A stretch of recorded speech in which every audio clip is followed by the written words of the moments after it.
Truth Espresso, episode 339. In a world gone bonkers. It is not, generally speaking, unruly, but fires have been started and... Where the culture is a dumpster fire. We're coming for your children. And churches have lost their way. I am really uncomfortable with the story of the crucifixion. It's time to wake up with Truth Espresso. Truth Espresso. Your weekly shot of truth. And now your host, Daniel Minnick.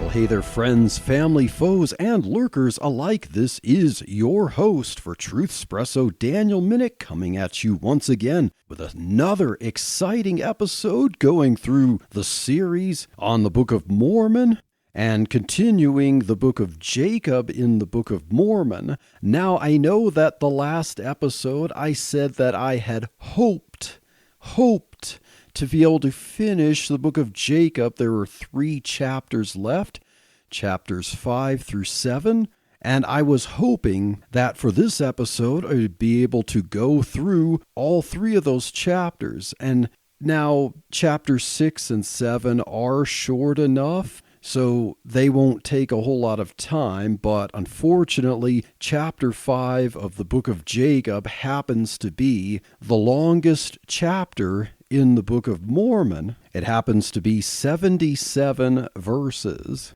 And as I was getting my notes prepared for this episode, I just, of course, once again noticed how much was involved in being able to break down this chapter of the Book of Mormon, because it's pretty much a long parable that might remind you of some of the parables of Jesus, but it's a long story, and it is long for a good reason. It is pivotal for the Book of Mormon. It is central to the teaching of the Book of Mormon, such that the church needed to be restored in the latter days, and we're going to see that as we look at Jacob chapter 5. And so buckle your seat belts and put on maybe a safety helmet as we go through Jacob chapter 5. I'm going to point out a lot of things that I notice where it seems to make references or say things similarly to what we find in particular passages of the Bible, and kind of combine them into this parable, as possibly many revivalist preachers in the 1800s might make use of several of these passages in a sermon because of seemingly similar content. And so this episode, unfortunately, must be devoted to one chapter of the Book of Mormon, and I will have to conclude the Book of Jacob in the next episode in this series. I do not see at this moment why Jacob chapters 6 through 7 would have to be more than one episode. I am pretty confident that I will be able to cover them meaningfully in one episode. But against my expectations, I had to devote an entire episode of Truth Espresso to Jacob chapter 5. And so now, without further ado, let's begin Jacob chapter 5 and see where the story that we will read leads us. And we will begin, of course, with verse 1 of Jacob chapter 5. So Jacob tells his readers, "Behold, my brethren, do ye not remember to have read the words of the prophet Zenos, which he spake unto the house of Israel, saying..." Now, before we get to what he was saying, I want to look at this. Who is this Zenos? Because Jacob says that you should remember. He asks them, don't you remember? Like, you have read the words of this prophet Zenos, Zenos. And he spoke them to the house of Israel. Not to the Nephites, but to the house of Israel. So Jacob is asking these Nephites to recall words that they likely should have read from a prophet named Zenos, Zenos, who likely years before their ancestor Lehi had left the land of Israel and with his family traveled across the ocean to this new promised land in ancient America. So who is this prophet Zenos? As I said, this isn't supposed to be a Nephite prophet. He said that this prophet spoke to the house of Israel. In other words, this prophet Zenos was allegedly in the Holy Land and spoke to the northern kingdom of Israel. That's what the house of Israel is, at least according to the Bible, when you have the divided kingdom that starts under King Rehoboam and continues on to the Assyrian captivity and then the Babylonian captivity, and afterwards. When the kingdom was divided, you had the kingdom of Judah with the southern tribes, and then you had the kingdom of Israel, or the house of Israel, which were the northern tribes, and they went into captivity first from the Assyrians, and then eventually the southern kingdom of Judah went into captivity, but from them there was a remnant that returned from captivity, and the northern tribes were scattered abroad in the northern regions. So if there was a prophet Zenos who spoke to the house of Israel, one would think the Bible would have something to say about him, right? Right? Now, let me let you in on a little secret here, as if it's supposed to be a secret. The Bible does not really reference a prophet named Zenos.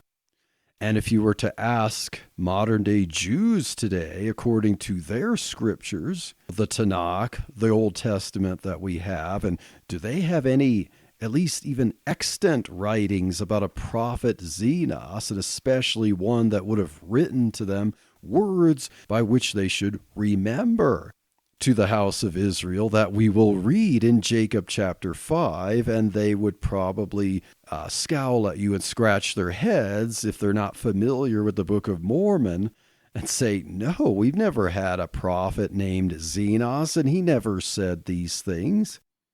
So there are several theories that LDS proponents have given about who this Zenos is.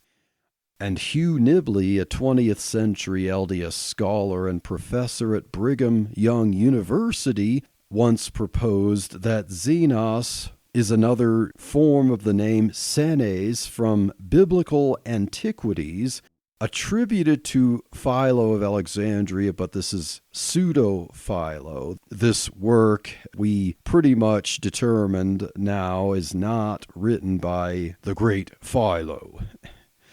Philo, who was a Jew, but this is someone claiming this work to have been written by Philo. He's claiming to be Philo.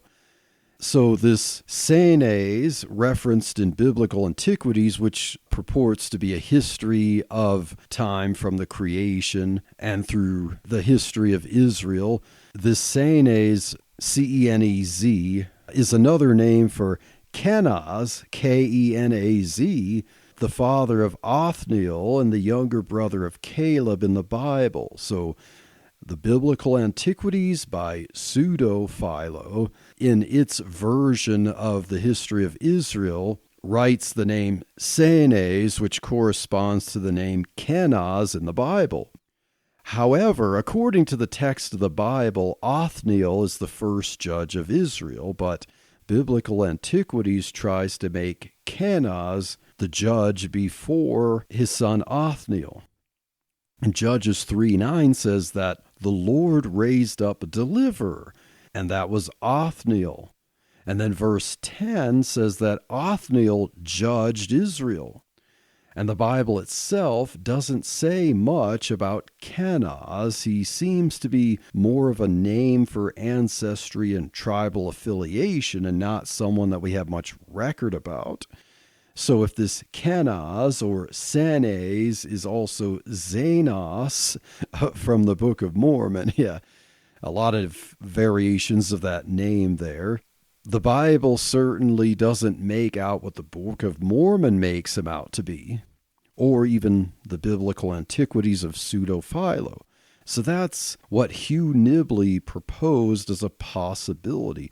And if you look at the footnotes of Biblical Antiquities for chapter 25 of it, which is where it starts the account of Senes or Kenaz, you will see this.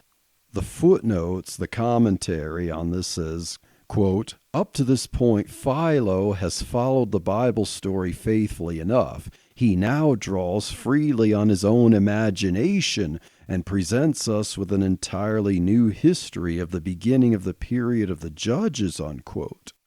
And then the footnotes say down a little further, quote, "There is no pretense of assimilating his story to that of anyone who appears in the Bible," unquote.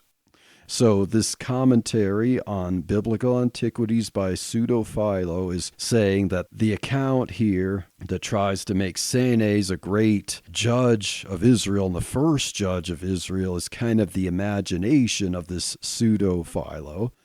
And for Hugh Nibley, the LDS scholar, trying to claim that the prophet Zenos in the Book of Mormon is the same guy, well, I say that leads up to his own imagination. So we have a lot of imagination without historical proof. Now, BYU professor John W. Welch compared some tidbits from the account of Senes in Biblical Antiquities to statements in Jacob chapters 4 through 6 in the Book of Mormon and drew 6 similarities. However, he concluded his research to say that the case for Senes or Kenaz is far from certain to be a link to Zenos the prophet in the Book of Mormon. And the article I referenced, so I'll provide links to these in the show notes, and the article that I referenced from scripturecentral.org, which talks about this, concludes with this statement, quote, "The fact that the remarkable writings of Zenos are contained in the Book of Mormon and that they present teachings as grand as the allegory of the olive tree," which we're going to read, "is a strong indication of the inspired origins of the Book of Mormon, and that it truly restores to the world many plain and precious things that have long been lost," unquote.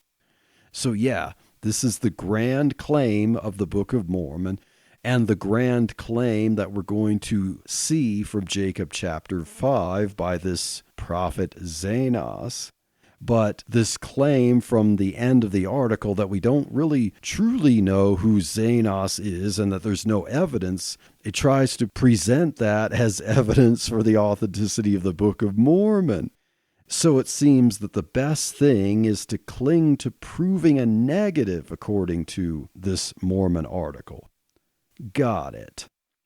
Brigham Young University's 1992 Encyclopedia of Mormonism has an entry for Zenos that uses stylistic similarities between the hymn in Alma chapter 33, that also quotes Zenos, with some hymns discovered in the Dead Sea Scrolls to argue that those hymns and the one referenced in Alma in the Book of Mormon were all possibly originally written by the same person.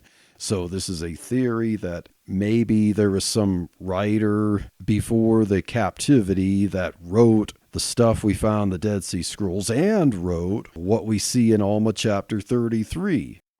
But in my observation, as I read the hymn in Alma chapter 33, I see some similarities, some notable similarities between Alma 33 verses 8 through 10 and Psalm 106, 41 through 45, which I believe demonstrates that Joseph Smith created the Book of Mormon with ideas primarily from the Bible. I don't think you're going to find some ancient record that proves that there was a prophet Zenos that the Book of Mormon claims and that he wrote anything resembling Jacob chapter 5. Now, another theory, I have seen other suggestions that the name Zenos is a form of transliteration for Enos or Enoch. However, the Book of Mormon itself won't allow him to be the same Enoch the patriarch in Genesis chapter 5, because, according to Helaman 8:19 in the Book of Mormon, Zenos was among prophets that have come, quote, since the days of Abraham, unquote. So if it's since the days of Abraham, he could not have been Enoch, who was before Abraham. So whoever this Zenos was, if he were hypothetically a real person, he would have had to have lived somewhere between after 2100 BC to sometime before 600 BC, if that gives a meaningful time frame. That's pretty generous there, but nevertheless, we are left with no historical certainty of the existence of this prophet named Zenos that the Book of Mormon in several places highly esteems and makes him this amazing prophet who talks about Jesus and church history even. So what's the takeaway from this? It's yet another mystery for Mormons to solve from Joseph Smith's fertile imagination. And as we shall see from the words of Jacob chapter 5, attributed to this mysteriously unknown prophet Zenos, his words bear striking resemblance to several passages of the Bible. Now who'd have thunk that? Of course, I would argue that the anachronisms of the story we were about to examine is far too obvious for someone like me to take seriously. And of course, this prophet Zenos seems to have known a lot of New Testament revelation years before the characters in the Book of Mormon allegedly existed. And not only that, but a lot of history after the New Testament. So let's get into the story that Jacob tells that comes from this prophet Zenos years ago across the ocean. Are you just watching? Do you enjoy watching movies? The special effects, the interesting characters, the great stories. There's a lot to enjoy that comes out of Hollywood. But sometimes it's best to approach secular media with a healthy dose of critical thinking. Join me, E. Franklin, and Tim Martin as we discuss our favorite movies and share critical thinking for the entertained Christian. So visit areyoujustwatching.com to subscribe. And don't just watch. This is the mystery mentioned at the end of Jacob chapter 4. So in the last episode, I said I gave the cliffhanger that Jacob would present a mystery about Israel. So let's see what this mystery is all about. Zenos' words start in Jacob 5 verse 3. So let's read that, shall we? It says, "For behold, thus saith the Lord, I will liken thee, O house of Israel, like unto a tame olive tree, which a man took and nourished in his vineyard, and it grew and waxed old and began to decay." Now, already, if you are familiar with certain passages in the Bible, you might feel like rolling your eyes a bit. If you're thinking of Isaiah chapter 5, where God compares Israel to a vineyard and tells them that he expected good grapes, but it grew wild grapes, then hey, you might be on to something. If you thought about John chapter 15, where Jesus told his disciples that he is the vine and they are the branches, well, you too might be on to something. And if you thought of the Apostle Paul's analogy of the olive tree in Romans chapter 11 about unbelieving Jews being like branches broken off from the olive tree and Gentiles being grafted in by faith, well, hey, you just might be onto something too. When we see this parable from the prophet Zenos, I think we'll be shocked, I tell you, at just how original, or rather unoriginal, the story is. But we will see the twist at just how much more anachronistic this story is than even borrowing from the New Testament. As you would expect, it also borrows from some of the thought of the day in the 1800s, and seems to have hindsight of how things progressed after Jesus and the apostles, after the New Testament. So Jacob 5 verse 4 starts the story with this. And it came to pass, the master of the vineyard went forth, and he saw that his olive tree began to decay. And he said, I will prune it, and dig about it, and nourish it, that perhaps it may shoot forth young and tender branches, and it perish not. Now compare this verse to the language in Isaiah chapter 5, verses 5 through 6. It says, And now go to, I will tell you what I will do to my vineyard. I will take away the hedge thereof, and it shall be eaten up, and break down the wall thereof, and it shall be trodden down. And I will lay it to waste. It shall not be pruned nor digged, but there shall come up briars and thorns. I will also command the clouds that they rain no rain upon it. Now I know I shouldn't make too much over the fact that both passages mention prune and dig in that order, but it's anecdotal evidence for me that Joseph Smith, whose favorite book of the Bible was in fact Isaiah, may have been influenced to create this story with thoughts from Isaiah. So, the master of the vineyard in this story did what he intended, but Jacob 5 verse 6 says that the good results were scarce, but, quote, the main top began to perish, unquote. Now, what is that supposed to mean? I think it means that the leadership of Israel, the king at the time and the religious leaders, resisted God's calls for repentance. Now, why do I say this? Because that's what we see with the time of Jesus. The story continues with something quite familiar. The master of the vineyard is upset and tells the servant in verse 7, Go and pluck the branches from a wild olive tree, and bring them hither unto me, and we will pluck off those main branches which are beginning to wither away, and we will cast them into the fire that they may be burned. Now, as I read this verse, you may have noticed two references from the New Testament here, so let's look at these, see if they sound like what you might have been thinking. Romans 11 verse 17 says, And if some of the branches be broken off, and thou, being a wild olive tree, wert grafted in among them, and with them partakest of the root and fatness of the olive tree. So, Jacob 5:6, the wild olive tree and the main branches. And now let's look at John 15 verse 6. Jesus tells his disciples, If a man abide not in me, he is cast forth as a branch, and is withered. And men gather them and cast them into the fire, and they are burned. So we saw in Jacob 5:6 about the main branches withering away, and that we will cast them into the fire that they may be burned. I wonder where Joseph Smith got this from. Possibly these two verses that I just read. So right now we already have our Isaiah chapter 5, our John chapter 15, and our Romans chapter 11 going on here. Now let's look at Jacob 5 verse 8.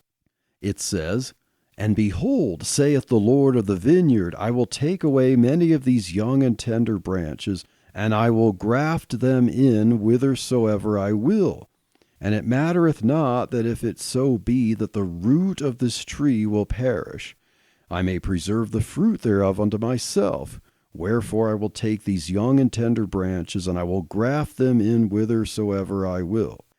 So the reference to removing the faulty natural branches and grafting in wild olive branches clearly comes from Romans 11. And this story is about the same thing, I assure you. Now, Jacob 5:9 just may bring in yet another New Testament passage to consider. And it says, Take thou the branches of the wild olive tree and graft them in the stead thereof, and these which I have plucked off I will cast into the fire and burn them, that they may not cumber the ground of my vineyard. Now, why did I emphasize that last part?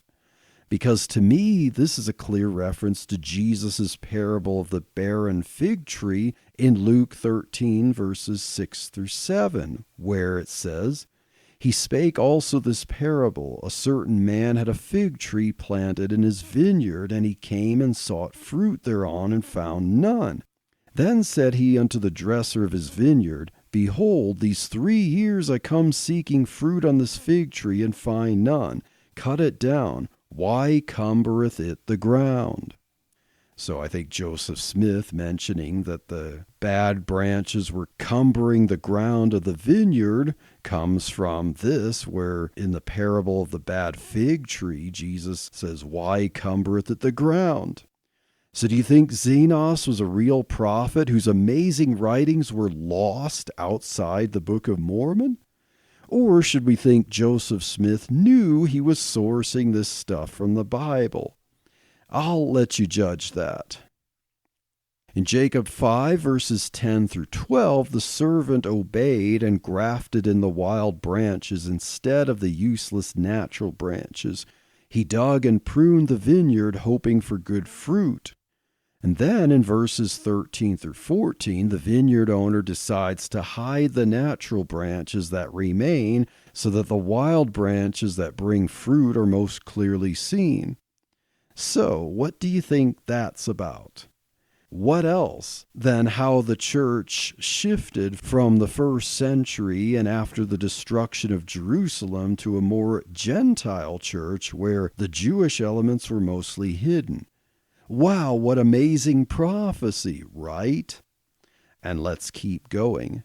Verses 15 through 18 tell of the master and servant returning to the vineyard and noticing that the wild branches are bearing good fruit and taking over the root.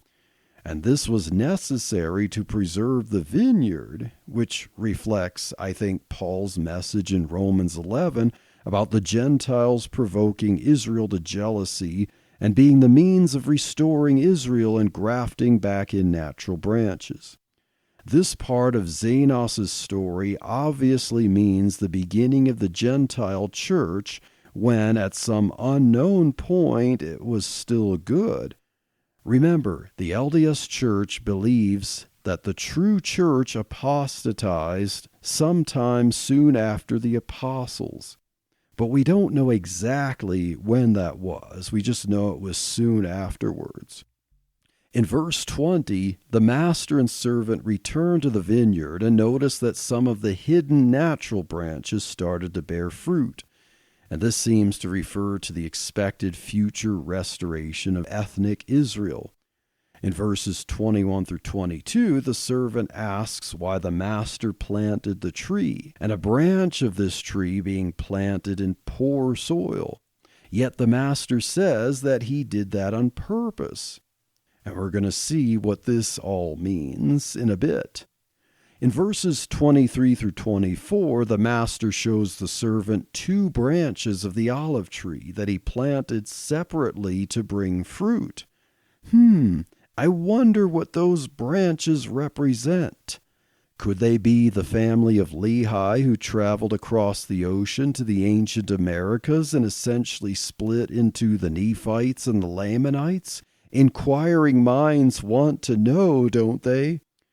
And in verses 25 through 26, the master shows the servant that one of the 2 branches that he planted bore fruit, but part was good and part was not so good.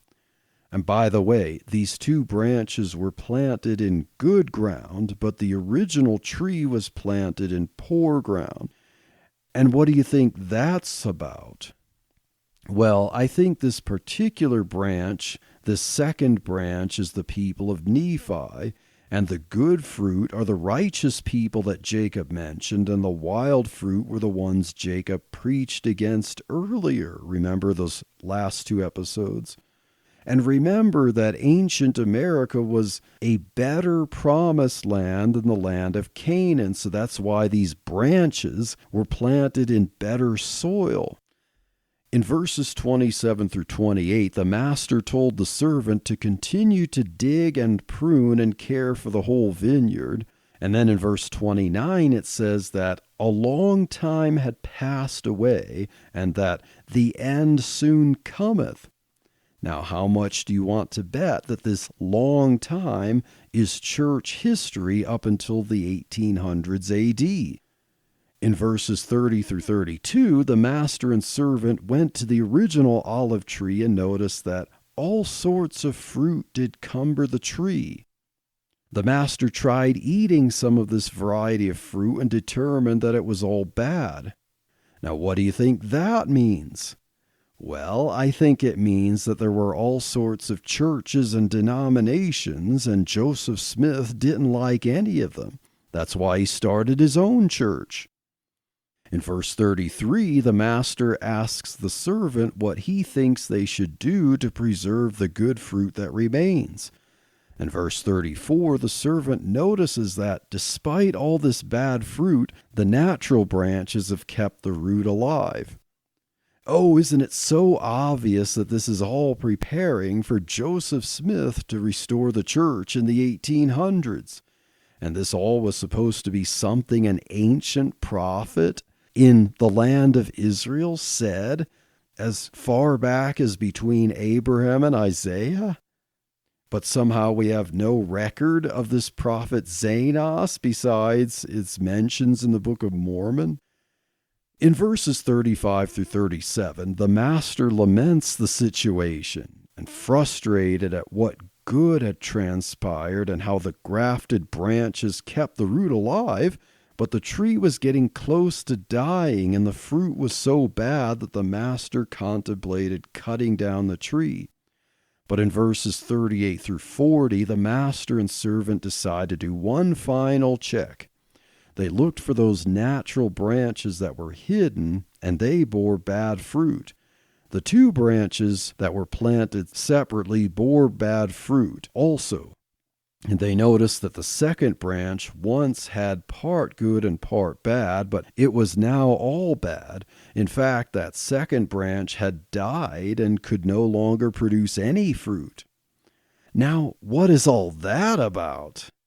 Remember, the first branch became the Lamanite people. The second branch became the Nephite people, who were the favored people, of whom some were good and some were bad. Eventually, as the story of the Book of Mormon explains, a remnant of Nephites experience a revival when the resurrected Jesus appears to them and instructs them in baptism and communion. However, a few generations later, the Nephites eventually completely apostatize, and they fight the Lamanites in a huge battle, but then they die off.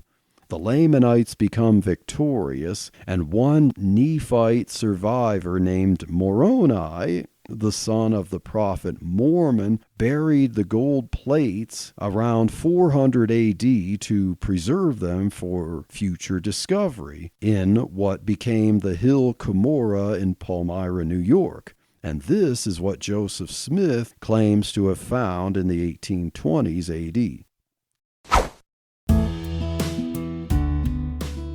In a world full of woke coffee companies, where can you go to get that fresh, hot, caffeinated cup of bliss to start your day without giving your money to help woke causes? That's why Blackout Coffee supports the causes you care about while giving you great coffee. Blackout Coffee works directly with farmers and local cooperatives to provide only the freshest and most flavorful beans for direct trade goodness. Signature blends range from their smooth finish light roast to the brutal awakening dark roast and pitch black espresso dark roast. Blackout Coffee supports traditional American values, military, and first responders. For every bag you buy, Blackout Coffee will send 2 cups of coffee to active duty military members. You can also donate Blackout Coffee care packages directly to active military units from their website. Our men and women in uniform will thank you while they get to enjoy bold, premium coffee that cares for America, and so will you. For non-coffee drinkers or those who enjoy other hot beverages, Blackout Coffee offers an array of comforting loose-leaf teas, from old-fashioned Earl Grey to passion fruit peach black tea. They have everything a tea aficionado is after. Oh, and I can't gloss over their hot cocoa. Decadent flavors from dark chocolate to chocolate peppermint patty to chocolate cherry dump cake and even banana pudding. Perfect when cozying up under a warm blanket. During the summer months, you could just crank up your AC and get out your blanket. Well, you don't really have to do that to enjoy Blackout Coffee's hot cocoa all year round. Be awake, not woke, with a soothing hot cup of Blackout Coffee by going to truthhub.org/blackout, or go to blackoutcoffee.com and use the coupon code TruthSpresso at checkout to get 20% off your order. That's truthhub.org/blackout. Or go to blackoutcoffee.com and use the coupon code TruthSpresso at checkout and save 20% on some incredible patriotic coffee, tea, or hot cocoa today.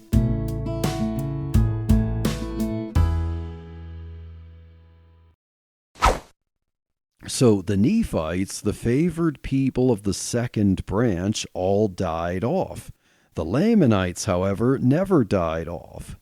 Did you know that descendants of the Lamanites still live today? Yup, they're what we know as Native Americans. Remember the whole issue of darker and lighter skin that we read about in 2nd Nephi and Jacob so far? Well, when the Nephites were righteous, their skin would stay white and delightsome. The Lamanites, however, forsook the God of their covenant and would get darker skin.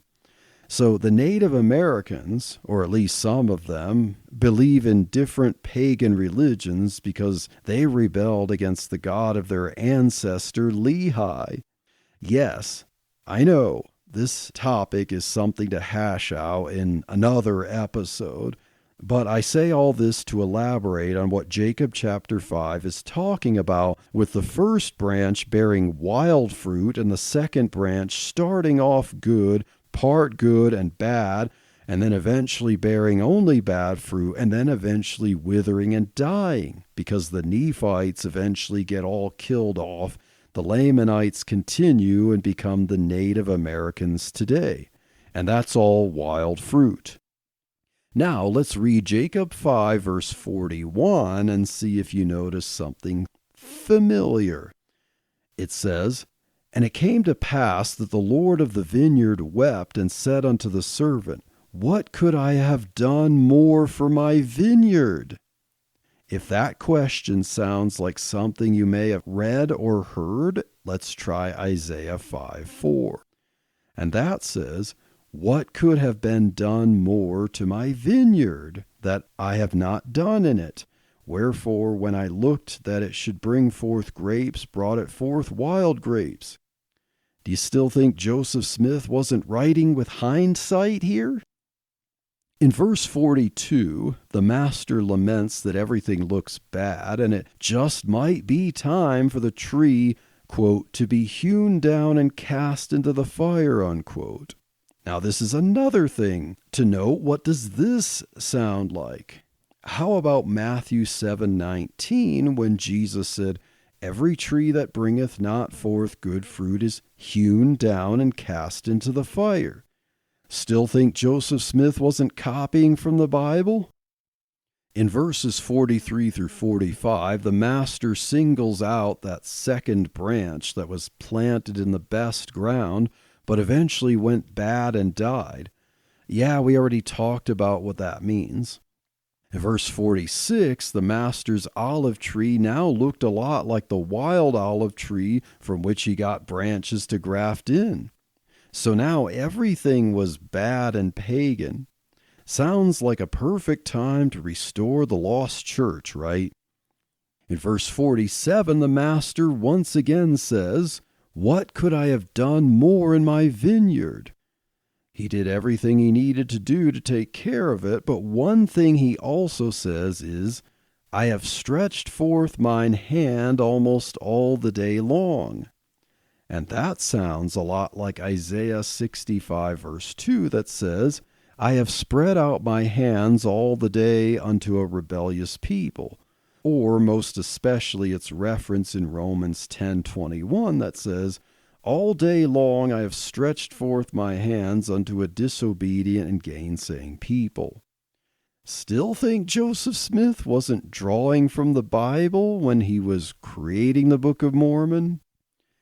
In verse 48, the master reiterates how the wild branches kept the root alive and took over from the natural branches, but ultimately corrupted the tree with bad fruit. In verse 49, the master orders the servant to cut down all the trees, but in verse 50, the servant asks to wait a bit. And in verse 51, the master agrees to hold off because he says what he says throughout, that it grieveth me that I should lose the trees of my vineyard. So in verses 52 to 53, the master decides to change things up once again. He could take the hidden natural branches and restore them to their visible places, and he would cut off the bad wild branches that brought bad fruit. This would be once again to preserve the life of the root. In verse 54, the master continued his plan to restore the tree and other natural trees. In verses 55 through 56, the master grafts natural branches into natural trees and some natural branches into the original natural tree. This is clearly about restoring the prominence of ethnic Israel, as was prophesied, and probably a lot of preaching about that in the 1800s, where a lot of people were speculating about the end days were nearby. In verses 57 through 60, the master told the servant to remove and burn the worst of the wild branches, to leave the wild branches which are less bad, and then graft in natural branches. And this would hopefully restore the tree to bring forth good fruit again.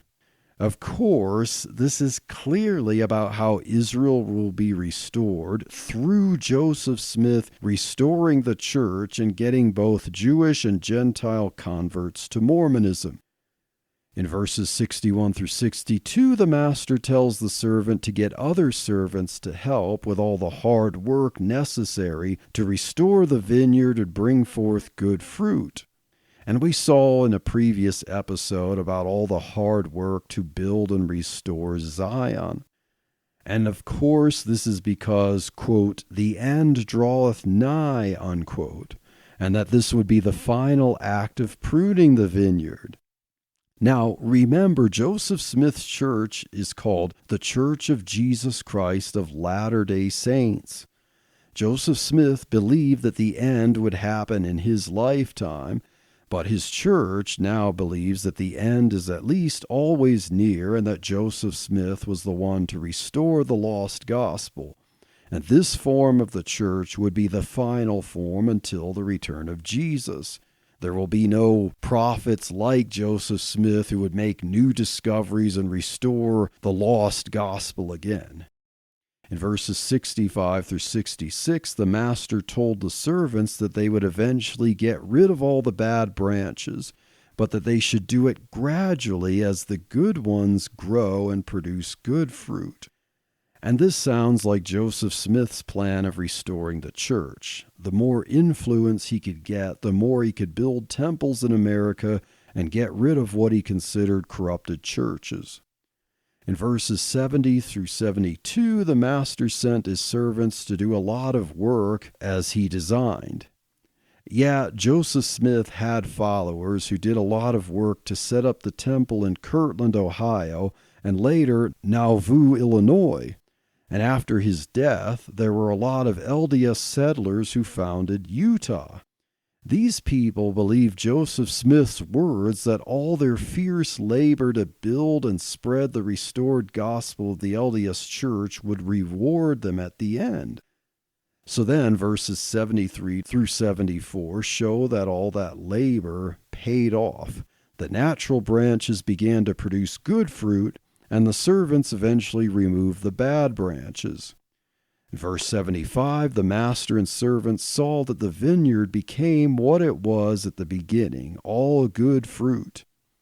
In verse 76, the master reiterates the long time that transpired as the master would reap the fruit he could, but now the season is near and it speedily cometh. Remember, this long time is the history of the church. That is most of the time spent in apostasy, producing wild fruit. And then in the final verse of this chapter, yay, finally, verse 77, the master of the vineyard warns about what things will be like on the last day. There will once again be some bad fruit, and the master will preserve the good fruit, destroy the bad, and then eventually destroy the whole vineyard. So this was quite the story by this alleged prophet Zenos, who allegedly spoke to the house of Israel. And we noticed a lot of passages that it seemed to draw from, particularly a lot even from the New Testament. We see it kind of expands on the Apostle Paul's allegory in Romans 11 about grafting in a stalk of branches from a wild olive tree and cutting off natural branches of Israel. But this story expands to cover church history, where, eventually showing that the wild branches start off bearing good fruit, but then eventually they kind of go bad. The master tries to hide natural branches and preserve them, but they're not visible, and then things go bad there. He also at some point cuts off 2 branches from the tree and plants them in good soil, and one branch, which is the Lamanites, produce wild fruit pretty much from the beginning. The second branch that he planted into its own tree was the Nephite people, who produced part good and part wild fruit. Eventually the wild overtook, and then eventually it died off before the first branch. So we see a prophecy about the Lamanites and the Nephites from the Book of Mormon, and also prophecy about how the church would eventually produce all sorts of wild fruits, which reflected how Joseph Smith viewed all the denominations of the churches, that they were all corrupt and all produced wild fruit. And so the solution is the prophesied restoration of Israel, which was also through the restoration of the lost church, the lost gospel that Joseph Smith would bring about.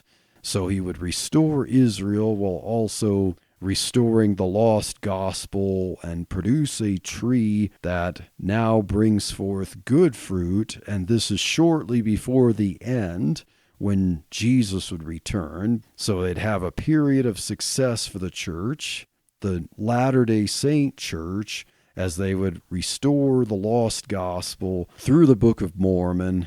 But eventually, of course, as Jesus returns, everything's not gravy, so there will be some wild fruit, and then you have the end. So I hope that you enjoyed this episode of Truth Espresso. Yeah, you could probably see why this single chapter of Jacob chapter 5 needed its own episode, and we needed to talk a little bit, I think, about the absence of evidence of any prophet in history called Zenos who spoke to Israelites in the Holy Land and actually wrote this, even possibly hundreds of years before Isaiah, talking about things that are clearly about Nephites and Lamanites and the Book of Mormon and church history and all that. So you can believe that this is amazing prophecy written a long time ago that detailed all this stuff about how Jesus' church played out. Or we could see all the corresponding passages from the Bible that are paraphrased or quoted somewhat in this parable from this prophet Zenos, Jacob chapter 5, and realize that Joseph Smith was familiar with parts of the Bible that he'd been studying and reading and heard in revivalist preaching, and he wanted to make ancient scripture out of it. And so I hope that you enjoyed this episode and that you will look forward to the next one, and stay tuned for the next episode in this series that will hopefully, but I strongly expect that it should, finish the book of Jacob with chapters 6 and 7. And God bless.